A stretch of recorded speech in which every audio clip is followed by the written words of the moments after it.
अगर हमने आज बीज नहीं बोए तो इस साल हम क्या खाएंगे? चिंता मत करो बेटा, मुझे चील साहूकार से कर्ज मांगना होगा। इसके अलावा कोई रास्ता नहीं है। रानो भारी मन से उड़ते हुए चील साहूकार की हवेली की तरफ जा रही थी। तभी रास्ते में उसे उसका पुराना दोस्त हरिया तोता मिला। रानो को परेशान देखकर उसने उसे रोक लिया। रानो बहन, रुक जाइए। आप इस दोस्तों, ये रहे हमारी आज की वीडियो के प्यारे सब्सक्राइबर्स और फॉलोअर्स के नाम। शालू, उज्जवल, रवि, लियनाचार्य, जैनब। जो नहीं चुने गए, चिंता मत करो, अगली बार तुम भी बन सकते हो जंगल के सुपरस्टार। दोस्तों, अगर आप भी चाहते हैं मैं आपका नाम अपनी कहानी में लूं, तो देर किस बात की, जल्दी से कमेंट करके अपना नाम हमें भेज। रास्ते पर कहाँ जा रही हैं? आगे तो उस निर्दयी चील साहूकार का इलाका है। हरिया भाई, मेरे पास कोई चारा नहीं है। खेत सूख गया है और बीज के लिए पैसे नहीं हैं। मुझे उससे कर्ज मांगना ही होगा। नहीं रानो बहन, ये गलती मत कीजिएगा। मैंने सुना है वो साहूकार पैसे नहीं बल्कि गरीबों की जान गिरवी रखवाता है। उसके ब्याज के दलदल में जो फंसा वो कभी बाहर नहीं निकल पाया। हम सब मिलकर कुछ और इंतजाम कर लेंगे, पर वहाँ मत जाइए। आप सही कह रहे हैं भाई, लेकिन बच्चों की भूख मुझसे इंतजार नहीं करवा सकती। अगर मैंने आज जोखिम नहीं उठाया तो कल मेरा परिवार खत्म हो जाएगा। मुझे जाने दीजिए। हरिया तोता समझ गया कि एक माँ की मजबूरी के आगे किसी की सलाह नहीं चलेगी। वो उदास होकर वहीं बैठा रहा और रानो डरते डरते चील साहूकार की बड़ी हवेली में पहुंची। वहाँ नोटों और अनाज की बोरियों के ढेर लगे थे। चील साहूकार अपनी ऊंची गद्दी पर बैठा हुक्का पी रहा था। कहो रानो, खाली हाथ आई हो या कुछ गिरवी रखने को लाई हो? बिना गिरवी रखे मैं एक फूटी कौड़ी नहीं देता। साहूकार जी, मेरे पास गिरवी रखने को कुछ नहीं है। बस मेरा छोटा सा खेत है, उसे रख लीजिए। उस बंजर जमीन की कोई कीमत नहीं है। मुझे कुछ और चाहिए। चील की नजर रानो के मजबूत पंखों पर पड़ी। मुझे तुम्हारे ये उड़ने वाले पंख गिरवी चाहिए। शर्त ये है कि जब तक तुम मेरा कर्ज नहीं चुकाओगी तुम उड़ नहीं सकती। तुम्हें जमीन पर चलकर रेंग कर खेती करनी होगी। मंजूर है? क्या? अगर मैं उड़ूंगी नहीं तो पानी कैसे लाऊंगी? खेती कैसे करूंगी? तो फिर जाओ, अपने बच्चों को भूखा मारो। मजबूर रानो ने कोरे कागज पर अंगूठा लगा दिया। साहूकार ने रानो के पंखों पर एक काले रंग का धागा बांध दिया, जो उसकी गुलामी की निशानी थी। अब वो उड़ नहीं सकती थी। वहाँ कालू कौवा भी खड़ा था। अरे रानो बहन, मैंने तो अपनी जमीन के कागज दे दिए और पैसे ले लिए। अब मैं मजे से उड़कर खेती करूंगा और तुम जमीन पर कीड़ों की तरह रेंगना। अगले दिन रानो अपने खेत में काम करने आई। उसे आदत थी उड़कर एक कोने से दूसरे कोने जाने की, लेकिन आज उसे पैदल चलना पड़ रहा था। तपती धूप में नंगे पैर चलते हुए उसके पैरों में छाले पड़ गए थे।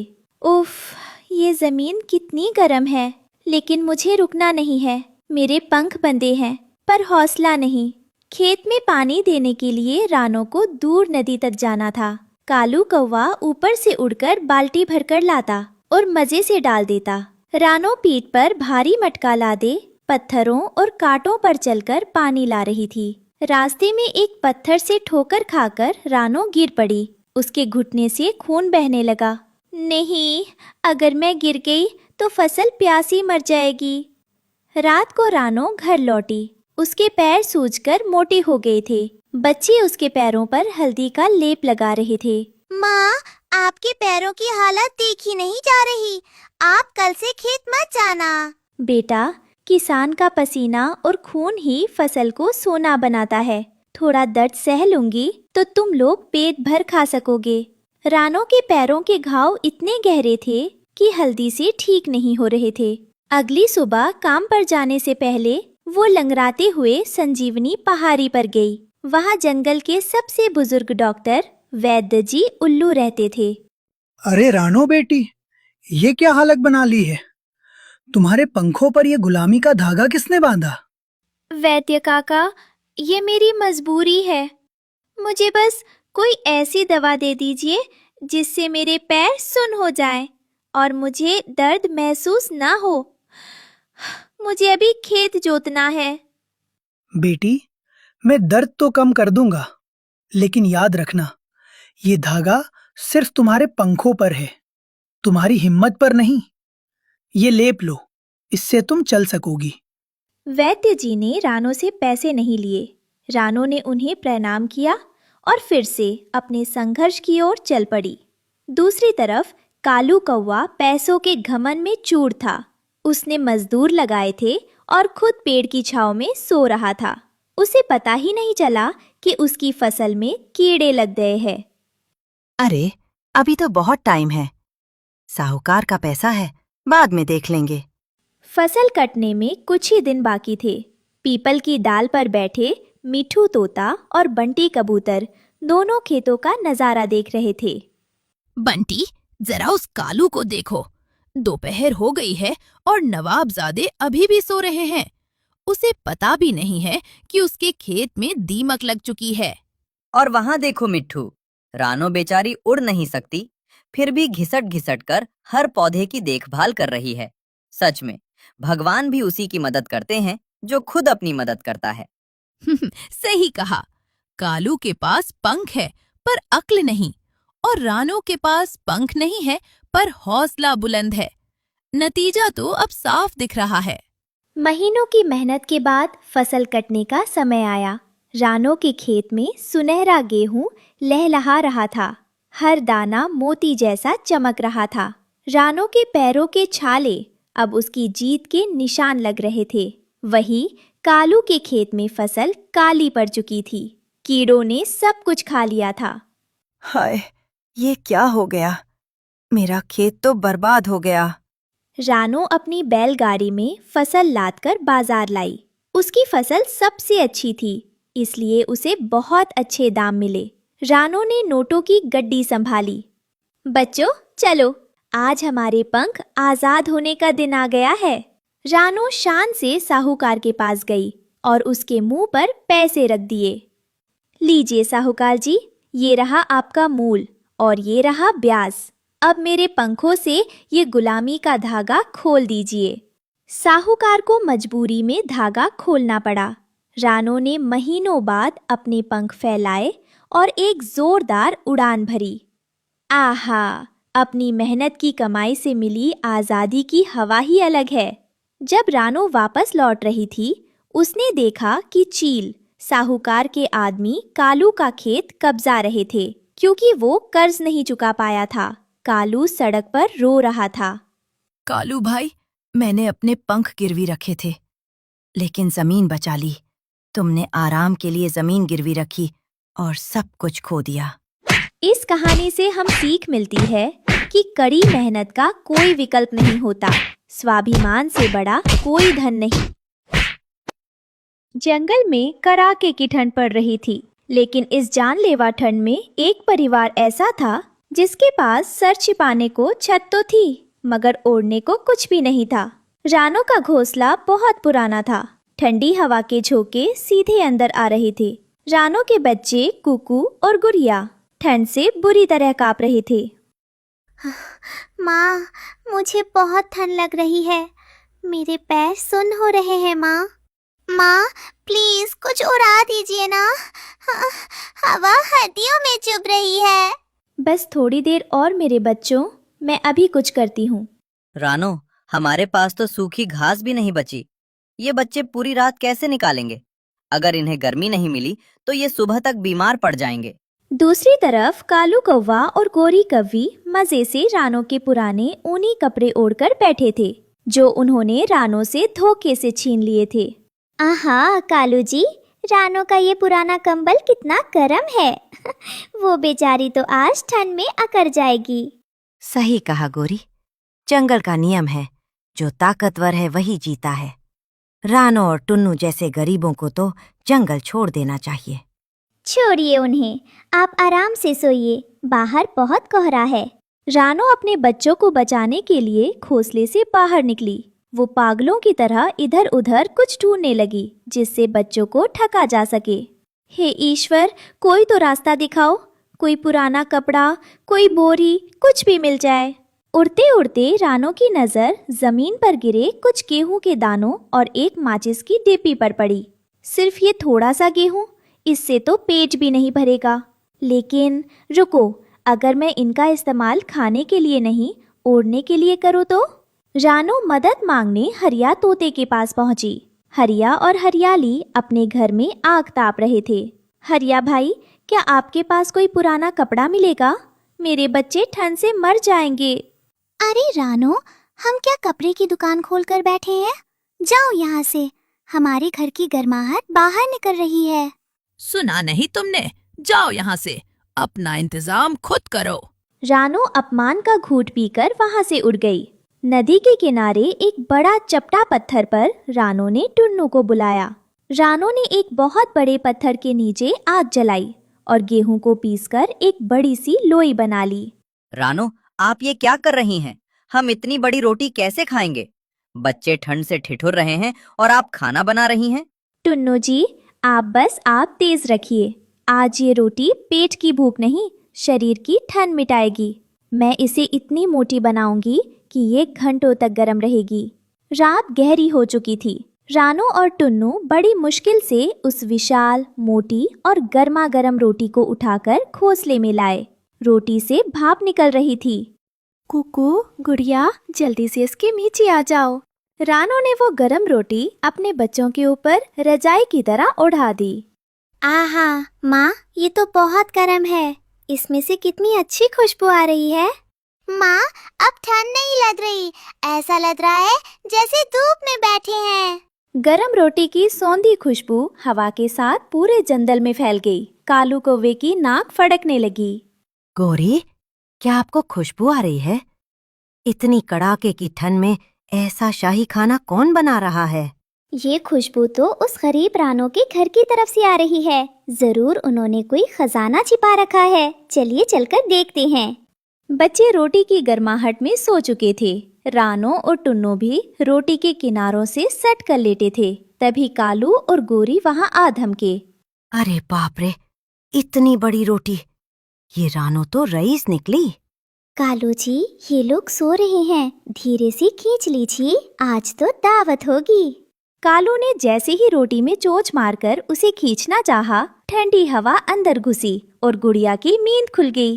माँ, कोई हमारी रजाई खा रहा है। रानो जाग गई और उसने कालू को धक्का दिया। शोर सुनकर उल्लू दादा और बाकी पक्षी भी वहां आ गए। शर्म नहीं आती आपको कालू भैया? मैंने अपने बच्चों की जान बचाने के लिए अपने पेट का निवाला उनके ऊपर ओढ़ा दिया और आप उसे भी छीनने आ गए।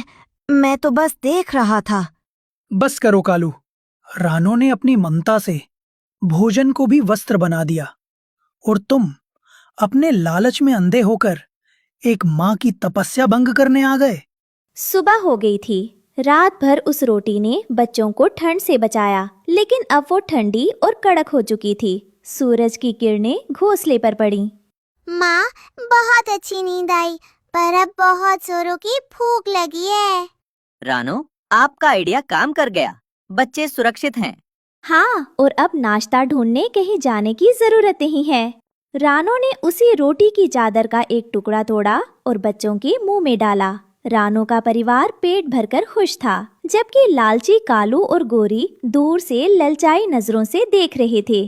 देखा आप सबने, मुसीबत में रोने से अच्छा है अपनी बुद्धि का इस्तेमाल करना। एक माँ के लिए उसके बच्चे की जान से बढ़कर कुछ नहीं होता, फिर चाहे उसे रोटी की रजाई ही क्यों ना बनानी पड़े। याद रखिए, हालात चाहे कितने भी बुरे हों, अगर हम हार ना माने तो कोई ना कोई रास्ता जरूर निकलता है। और इस तरह रानो की समझदारी ने करकराती ठंड में भी उसके परिवार को बचा लिया। एक दिन कालू कौआ जंगल के रास्ते में दाना ढूंढ रहा था। तभी उसकी नजर झाड़ियों में गिरे एक काले रंग के बैग पर पड़ी। बैग खुला हुआ था और उसमें से हरे रंग के कड़क नोट बाहर झांक रहे थे। अरे वाह, ये क्या चीज है? इतना सुंदर हरा कागज और कितना कड़क है। न कत्ता न अखबार, ये तो शाही कागज लगता है। इससे तो मैं अपना महल बनाऊंगा। कालू अपनी चोंच में नोटों की गड्डी दबाकर उड़ रहा था। रानो चिड़िया ने उसे देख लिया। उसे इंसानी चीजों की समझ थी। कालू भाई, ये आप क्या उठा लाए? ये इंसानों का पैसा है। ये बहुत मुसीबत वाली चीज है।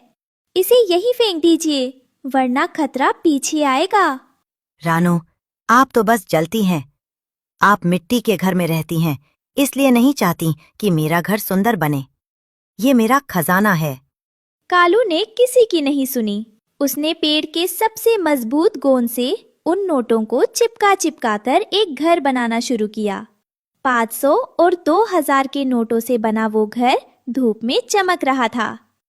एक नोट यहाँ, एक नोट वहाँ। वाह, जंगल में किसी के पास ऐसा महंगा घर नहीं होगा। उसी समय बंटी कबूतर और हरिया तोता वहां से गुजर रहे थे। नोटों की तेज चमक उनकी आंखों में चुभी और वे वहीं पास वाली डाल पर रुक गए। वे नजारा देखकर हैरान थे। अरे हरिया भाई, जरा ऊपर देखिए। कालू भाई ने ये अपने घर पर क्या लगाया है? ये तो हरे हरे पत्तों जैसा लग रहा है, पर चमक बहुत रहा है। क्या ये कोई नया विदेशी पत्ता है? आप बहुत भोले हैं बंटी भाई। ये पत्ते नहीं हैं, ये तो नोट हैं, जिसके लिए इंसान दिन रात एक दूसरे से लड़ते हैं। लगता है कालू भाई का दिमाग खराब हो गया है, जो लक्ष्मी को दीवार पर चिपका रहे हैं। चलिए मत हरिया भाई, इसे दिमाग खराब होना नहीं, शाही शौक कहते हैं। आप लोग अपनी सूखी लकड़ियों और तिनकों में रहिए। मैं तो अब इस हरे मखमली कागज में रहूंगा। लेकिन कालू भाई, ये तो सिर्फ कागज है ना? अगर तेज हवा चली तो क्या ये टिकेगा? जाइए जाइए, अपना काम कीजिए। आपको महलों की समझ नहीं है। ये सबसे मजबूत गोंद से चिपका है। शौक तो बड़ा है कालू भाई, लेकिन याद रखिएगा, ये कागज सिर्फ बाजार में चलता है, कुदरत की आंधी के सामने नहीं। कालू ने उनकी बातों को अनसुना कर दिया और फिर से नोट चिपकाने में लग गया। रानो के बच्चे गुड़िया और कुकू अपने मिट्टी के घर की खिड़की से कालू का चमकता हुआ घर देख रहे थे। वे उदास थे। माँ, हमारा घर कितना गंदा और बुरा है। देखिए कालू काका का घर कैसे चमक रहा है। हमें भी वैसा घर चाहिए। बच्चों, हर चमकती चीज सोना नहीं होती। वो घर कागज का है, वो सुरक्षा नहीं दे सकता। हमारा मिट्टी का घर ही हमें तूफान से बचाएगा। कालू का घर बनकर तैयार था। वो नोटों की फर्श पर लेटा हुआ था। उसे बहुत नरम और आरामदायक महसूस हो रहा था। हाँ, क्या जिंदगी है। अब मैं जंगल का राजा हूँ। रानो और बाकी पक्षी तो बस भिखारी हैं मेरे सामने। शाम ढल रही थी। जंगल के किनारे 2 इंसान चोर दिखाई दिए। वे हाथ में टॉर्च और डंडे लिए हुए थे।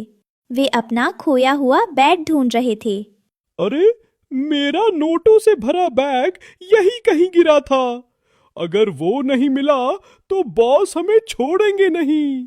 भैया देखो, उस पेड़ के ऊपर कुछ हरा हरा चमक रहा है। कहीं वो हमारे नोट तो नहीं? चोर पेड़ के ठीक नीचे आ गए। उन्होंने टॉर्च की रोशनी ऊपर मारी। कालू का घर रोशनी में जगमगा उठा। अरे बाप रे, एक कौवे ने हमारे नोटों से घोंसला बना लिया। पकड़ो इसे, एक एक नोट कीमती है। कालू रोशनी देखकर घबरा गया। चोरों ने पेड़ को जोर जोर से हिलाना शुरू कर दिया और डंडे से डाल पर मारना शुरू किया। धम धम, कालू का घर हिलने लगा। चोरों ने जल्दी जल्दी सारे नोट बटोरे, अपनी जेब में भरे और वहां से चले गए। अब जमीन पर सिर्फ गोंद और कुछ फटे हुए बेकार कागज बचे थे। कालू पेड़ से नीचे उतरा और फटे हुए कागजों को देखकर बिलखने लगा। मैं तो सड़क पर आ गया। न घर बचा, न इज्जत बची। रात बहुत गहरी हो गई थी और ठंड बढ़ गई थी। बेघर कालू कांपते हुए रानो के मिट्टी के घर के दरवाजे पर आया। रानो बहन, दरवाजा खोलिए। मुझे बहुत ठंड लग रही है। मेरे पास छिपने की जगह नहीं है। रानो ने तुरंत दरवाजा को खोला और कालू को अंदर बुला लिया। रानो ने कालू को गर्म पानी दिया। बच्चे और रानो सुरक्षित थे। कालू को अपनी गलती का एहसास हुआ। कालू भाई, मैंने कहा था ना, पराया धन और हराम की कमाई कभी घर नहीं बसा सकती। ये मिट्टी का घर सस्ता है, लेकिन सुकून और सुरक्षा इसी में है। आप सही थी रानो बहन। नोटों ने मुझे चोरों की नजर में ला दिया, लेकिन आपकी मिट्टी की दीवारों ने मुझे बचा लिया। अब मैं मेहनत करके अपना साधारण घोंसला बनाऊंगा। अगली सुबह सूरज निकला, लेकिन कालू के लिए वो सुबह बहुत उदास थी। जिस पेड़ पर कल तक नोटों का महल चमक रहा था, आज कालू उस खाली डाल पर सिर झुकाए बैठा था। कल तक मैं इस जंगल का राजा था, और आज मेरे पास सिर छिपाने के लिए एक दिन का भी नहीं है। मेरी मूर्खता ने मेरा सब कुछ छीन लिया।